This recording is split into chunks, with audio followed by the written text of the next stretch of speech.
We were at a friend's housewarming party. It was one of those Saturday nights where the air was warm, the backyard lights twinkled over laughter, and nothing seemed out of place. My wife Tessa wore a burgundy dress she hadn't pulled out in years, said she wanted to feel a little spicy tonight. I took it as a compliment. She curled her hair, added perfume I hadn't smelled since our honeymoon, and even offered to drive. I remember thinking, wow, she must really want me to enjoy myself tonight. I wish I had paid more attention to what that dress really meant. The party was already buzzing when we got there. Old college friends, new co-workers, neighbors, they were all mingling. Tessa disappeared into the kitchen with a group of women the moment we arrived. I didn't mind. I grabbed a beer, chatted with Brian, the host, and made my rounds. It was a normal evening until my phone busted. Work. Always work. I sighed and stepped outside to answer the call. It wasn't anything urgent, just my project lead asking if I could jump on something Monday morning. The conversation lasted maybe 6 minutes, but 6 minutes was enough. When I came back inside, I instantly felt it. That eerie stillness in the air, like walking into a room where someone had just been talking about you. People weren't laughing as loudly. A few avoided eye contact. Tessa wasn't in the kitchen anymore, nor in the living room or on the patio where she said she'd be. I looked around. Nothing. I spotted Brian, and as I moved to ask him if he'd seen my wife, someone caught my attention upstairs. A shadow disappeared into one of the guest bedrooms. Now, I'm not the jealous type, or at least I didn't used to be, but something in my gut screamed. My heart started pounding. Quietly, I walked up the steps. The hall was empty, just muffled music and distant chatter below. I approached the guest room at the end. The door was almost closed but not latched, and then I heard it. A laugh. Her laugh. Then silence. I should have walked away, right? Given her the benefit of the doubt, but I didn't. I pushed the door gently open, not even sure what I expected, and that's when I saw it. Tessa was sitting on the edge of the bed. Her dress was hiked up higher than it should have been. Her face was flushed, hair a mess.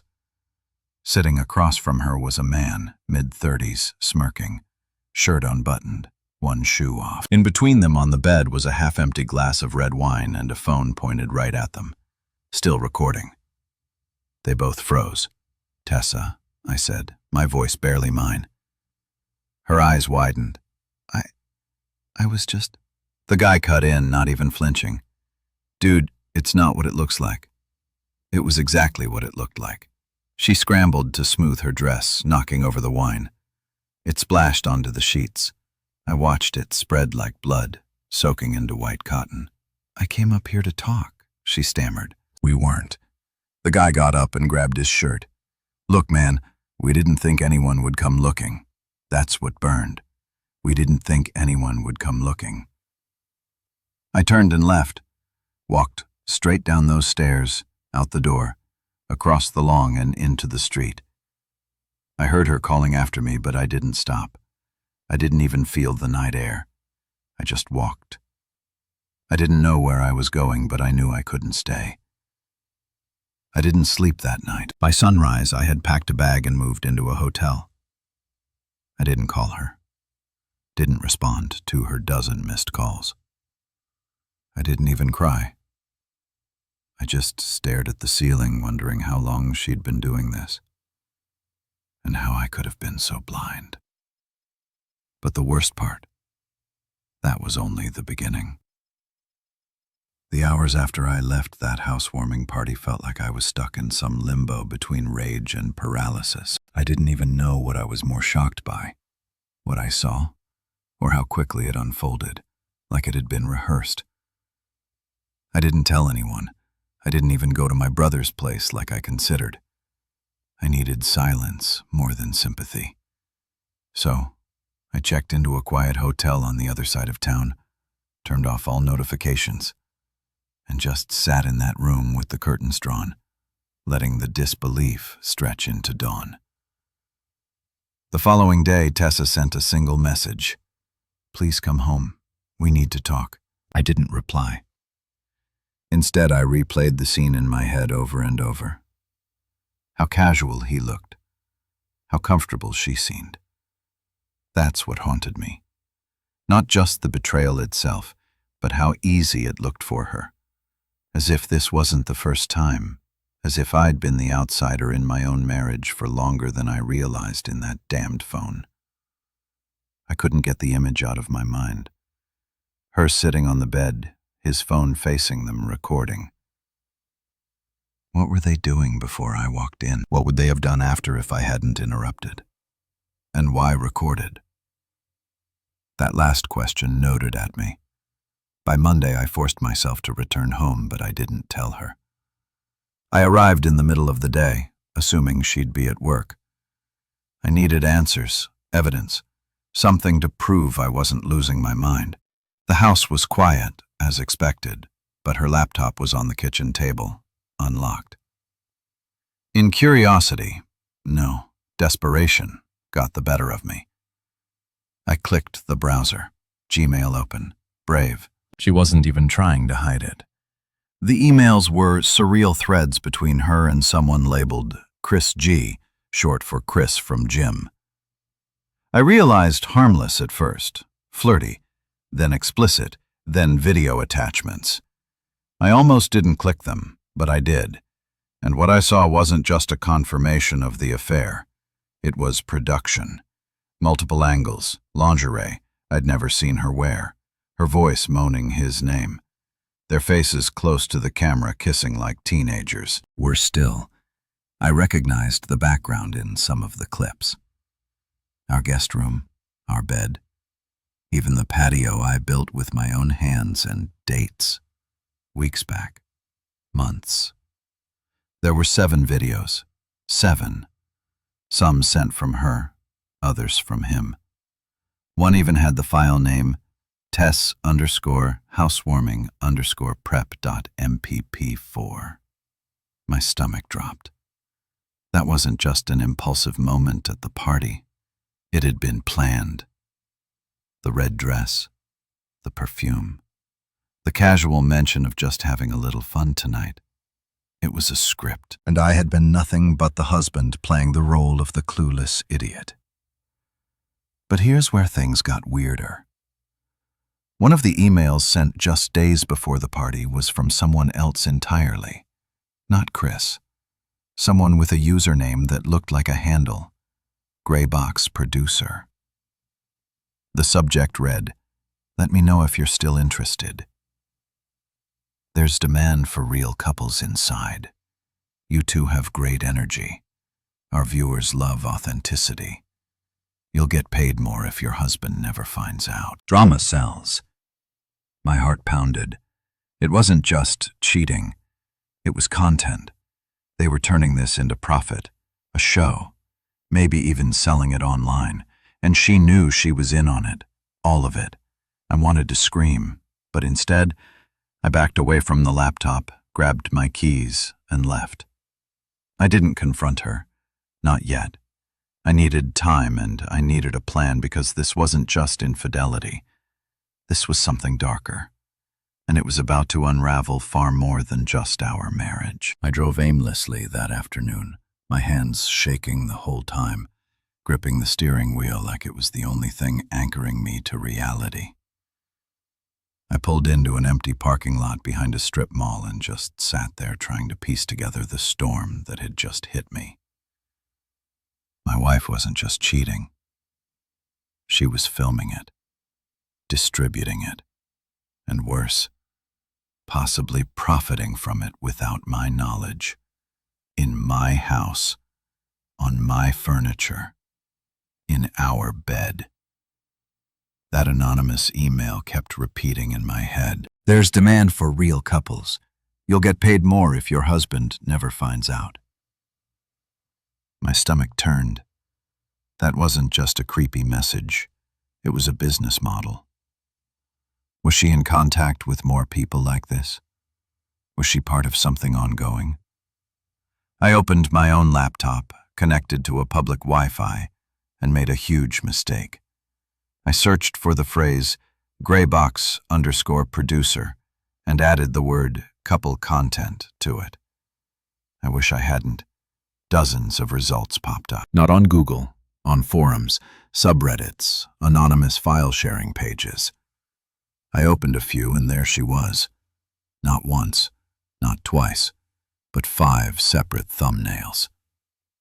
Tessa, my wife, in videos labeled with degrading titles uploaded by users with names like Beta Vision, Roro Room, and Wife Swap Vault.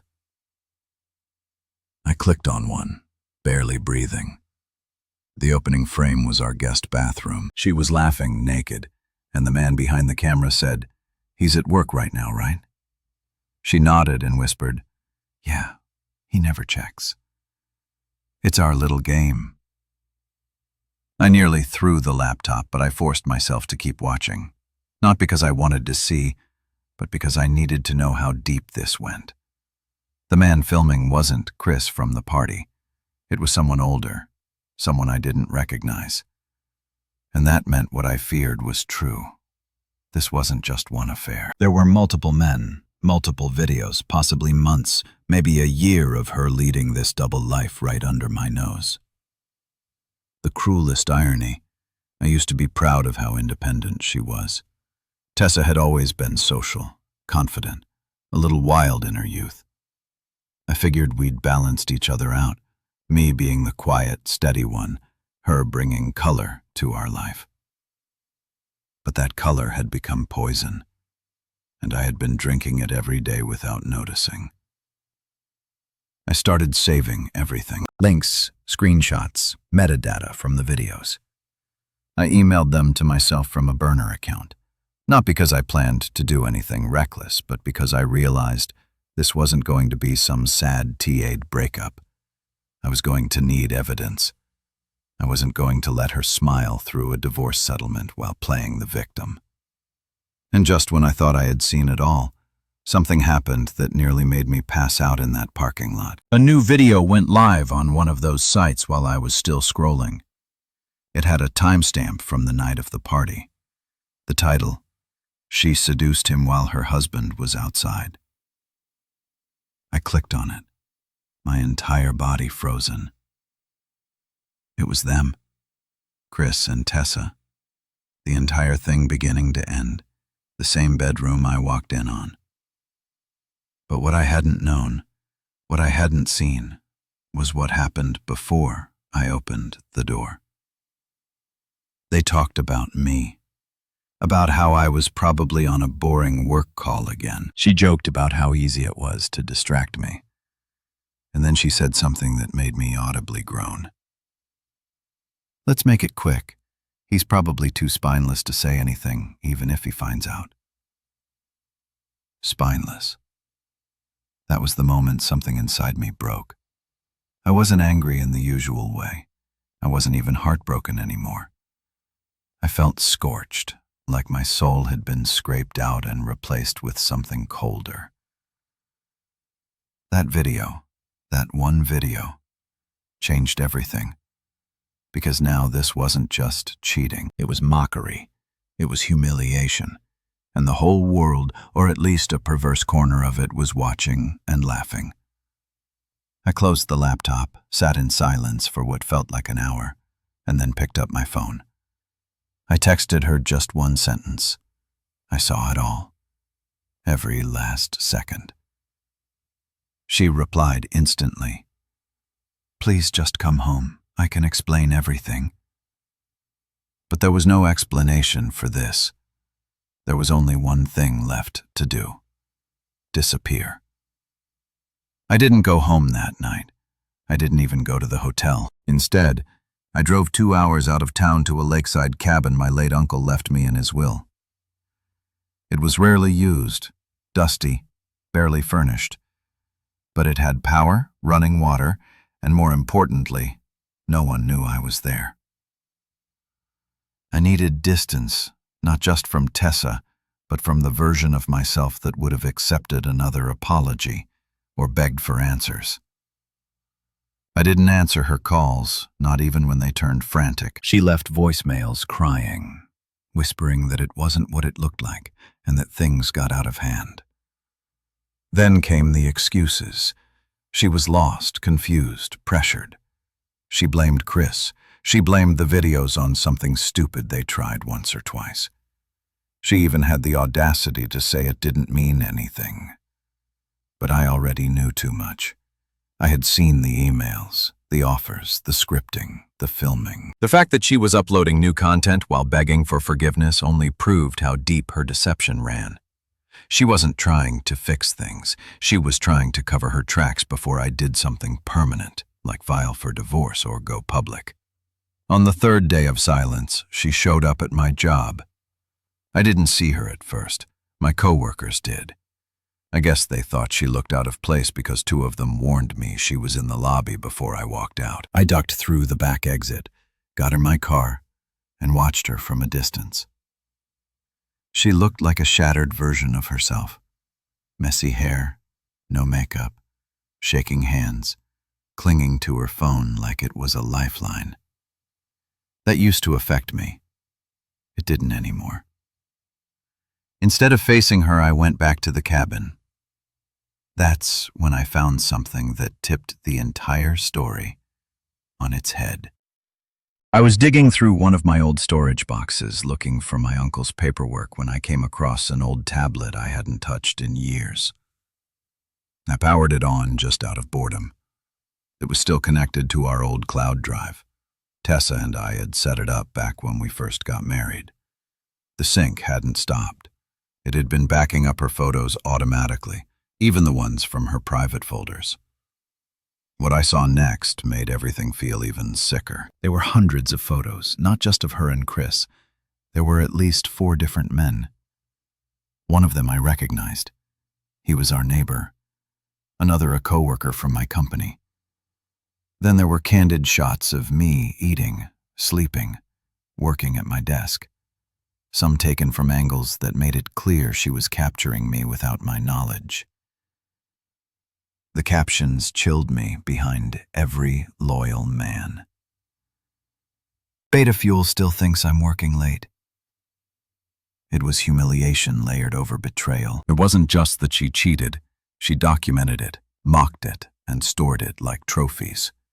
And there I was, right in the center of it all, a joke in my own marriage. And then I found the worst folder of all. Drafts never uploaded. Inside were rough cuts of videos, edited clips where she was clearly rehearsing lines.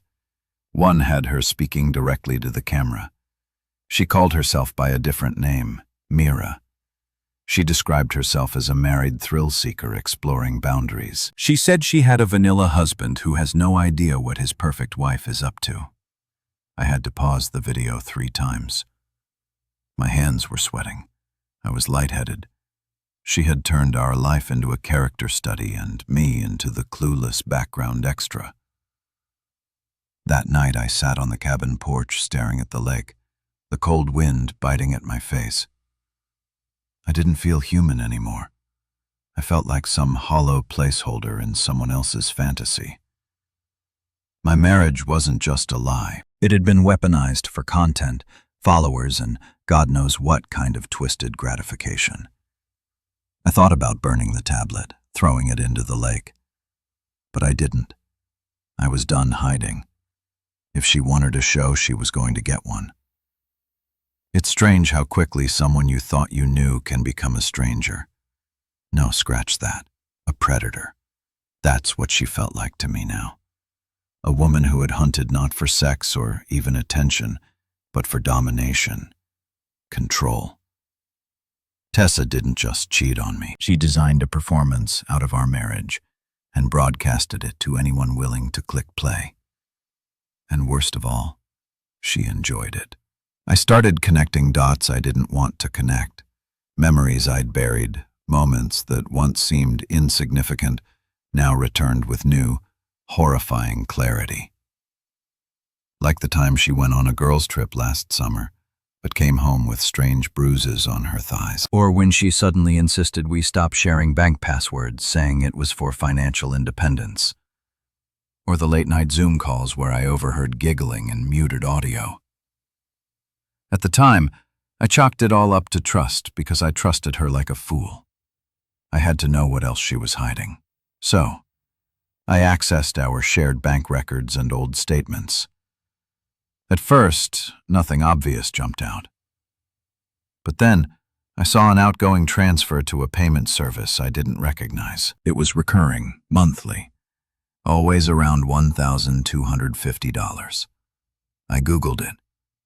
Turned out to be tied to a niche adult content platform, invite only. Not only fans, something deeper, encrypted, hidden. I created a fake account. Took hours to get in. When I finally did, I searched her alias, Mira. The page loaded slowly. My throat dried up. Her profile had over 2,000 followers. Subscription, $29.99 per month.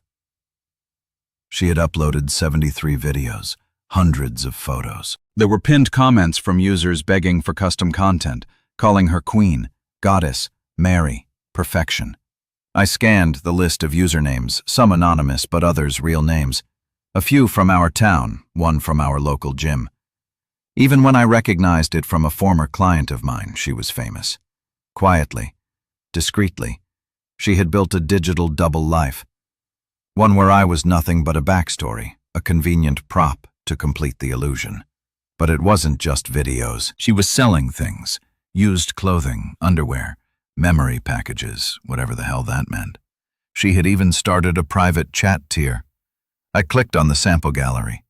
What I saw stopped my breath. Screenshots of my texts, my messages to her, birthday notes, sweet goodnight paragraphs.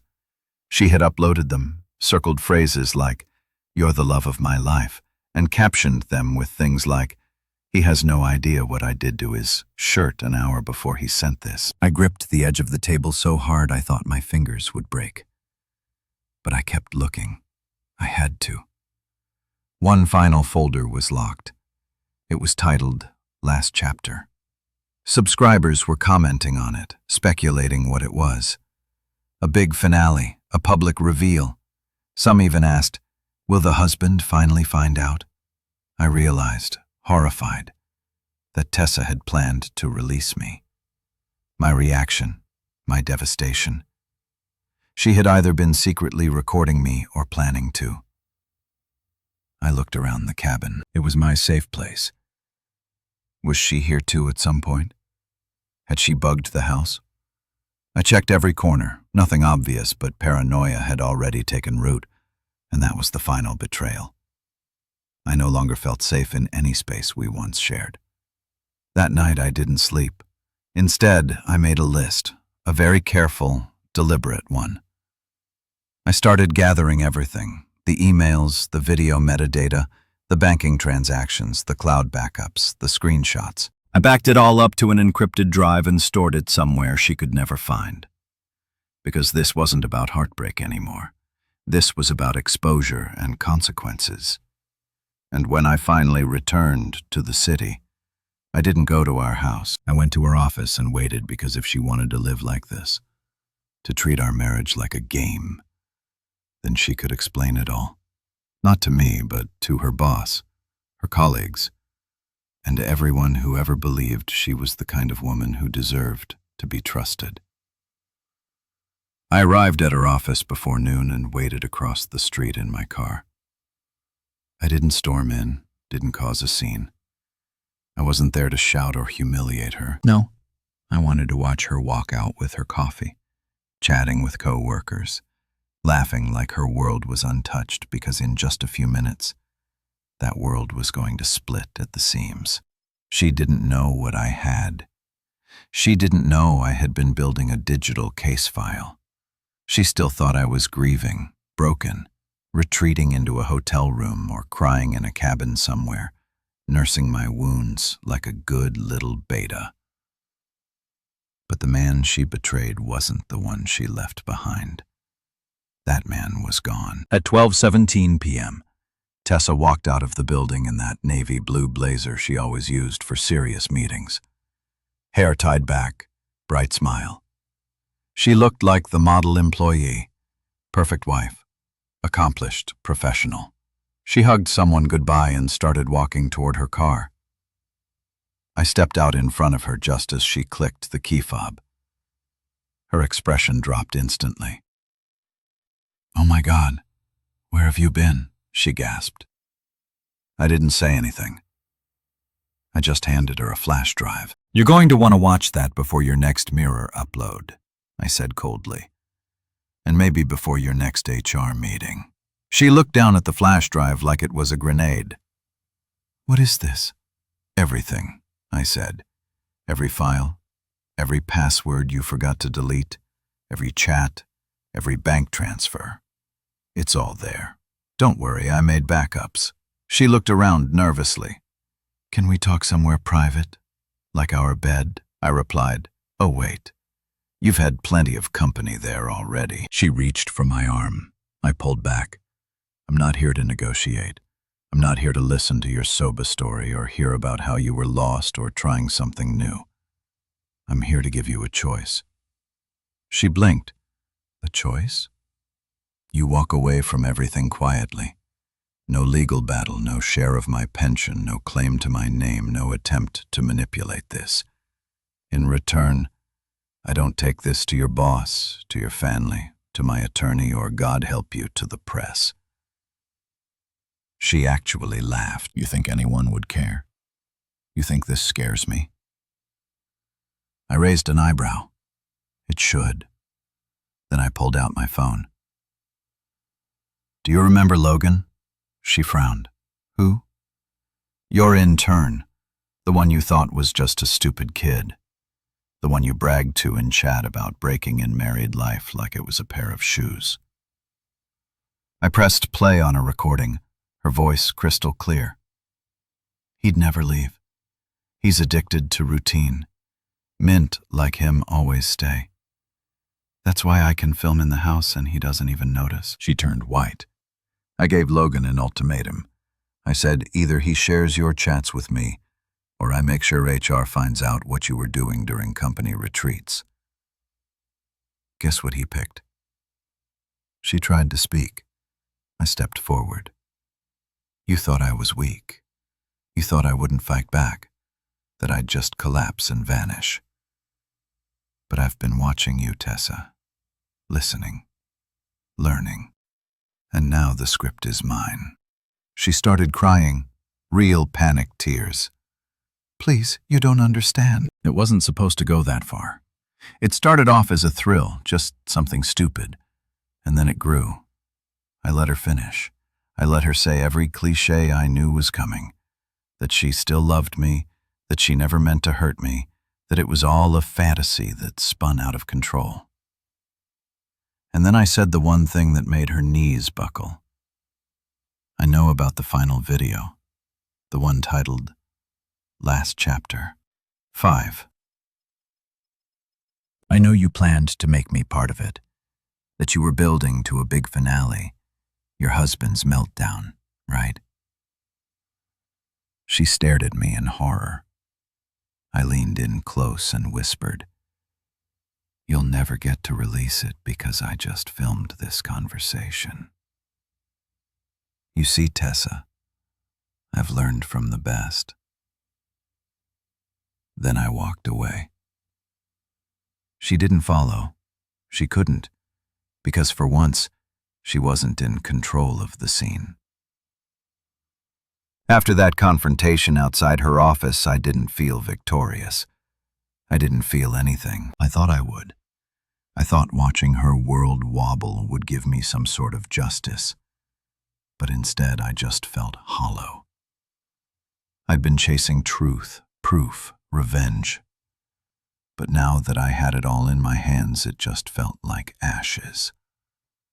Still, I wasn't done. There was one more thing to do. One final thread I hadn't pulled. The account Greybox producer. The one who emailed her that disgusting message about drama selling better if the husband doesn't know. I couldn't get that line out of my head. Who was he? And how did he even find her in the first place? I dug deeper. I knew Tessa had used an encrypted email to communicate with him, and she'd stored login credentials in a forgotten note in her cloud drive. Stupid mistake. From there I got in. I traced the emails backward, ran them through IP lookups, connected them with a few old social media accounts she'd interacted with over the past year. What I found made me sick. The man behind Greybox Producer wasn't some faceless stranger. He was someone I knew. His real name was Trent Mathers. We went to college together. We used to be friends. He was even a groomsman at our wedding. I hadn't spoken to him in years. He moved to the West Coast, started a digital media business no one really understood. Tessa had always found him too arrogant. Turns out that was a cover. She'd been in contact with him for at least 8 months. He recruited her, encouraged her, scripted some of the scenes. He was the one sending her the money, arranging the private channel, managing her audience, and he knew I was the husband. He knew everything. This wasn't just an affair. It was a collaborative exploitation. I didn't call him. I didn't send a warning. I did something much worse. I packaged everything. The videos, the messages, the screenshots, her whispered admissions, the link to the encrypted content site with her alias, and attached a statement I'd written carefully and factually. Then I sent it anonymously to several places, a legal firm that specialized in digital fraud and consent violations, her HR department, his investor board, and 2 journalists who ran a respected tech ethics blog.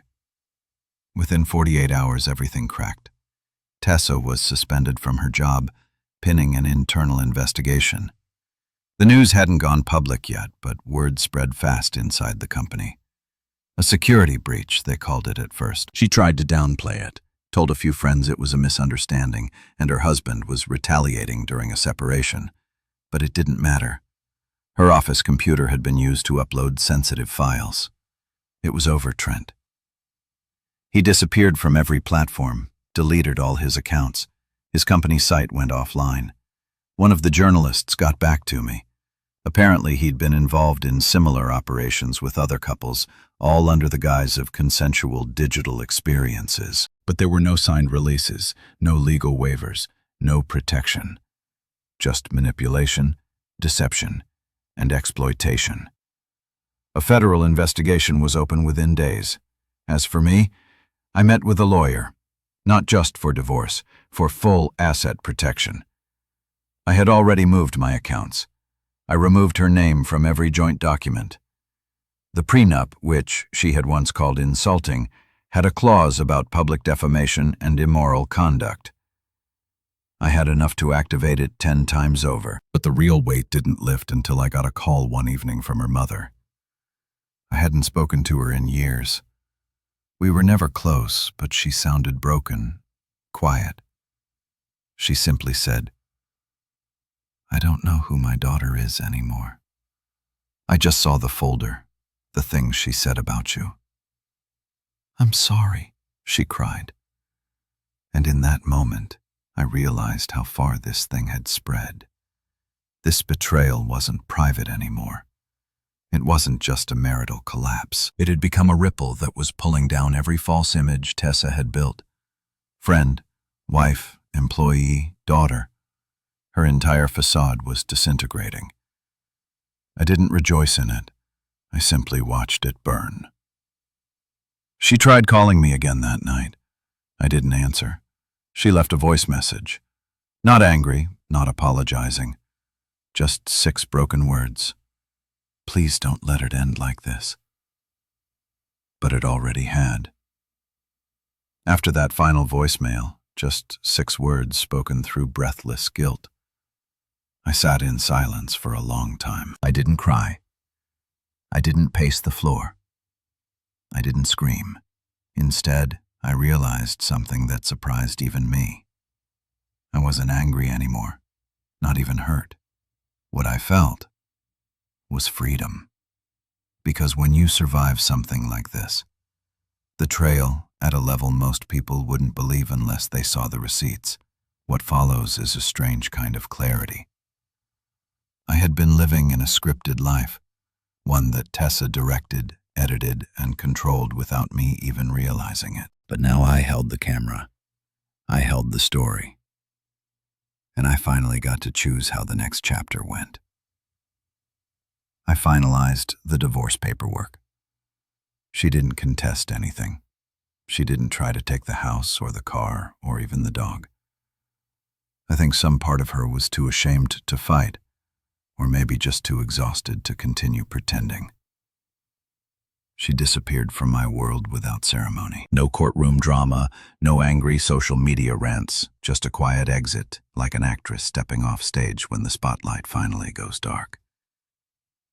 I sold the house a few weeks later, not out of spite, but because I needed distance from the walls that had witnessed so much silence, so many invisible cracks. I donated most of the furniture, boxed up only what truly mattered. Photos from childhood, my grandfather's watch, a few books, journals, tools. Everything else had become clutter attached to someone else's lives. The cabin became my safe place again. I spent 2 months there alone, not to escape, but to rebuild. I learned how to be still. I rediscovered what silence felt like without suspicion. I picked up old hobbies, woodworking, photography, even trail running. I cut my hair shorter, grew a beard, ate better, slept deeper. But the real healing didn't begin until I let someone in again. Her name was Natalie. We met by accident. A book fell off a shelf in a used bookstore, landed between us like fate was clumsy but persistent. She was kind, sharp, a bit sarcastic, and unlike Tessa in every possible way. Our first conversation wasn't about relationships. It was about peace, the kind you fight to earn. I didn't tell her everything right away, but when I finally did, she didn't flinch. She just said, "You didn't deserve that," and left it there. No pity, no drama, just understanding. I didn't fall in love quickly, not this time. I let it happen slowly, carefully, like watering a plant that had once withered. And when I finally looked in the mirror months later, I saw someone I hadn't seen in years. Not a husband, not a victim, just me. Now I live in a smaller house with bigger windows. I work less, I laugh more, and I share my life. Not with someone who films it for strangers, but with someone who lives it beside me, honestly, fully, and with heart. I don't think about Tessa anymore. Not with rage, not with pain, just with distant awareness. She was a storm I survived, and like any storm, she passed.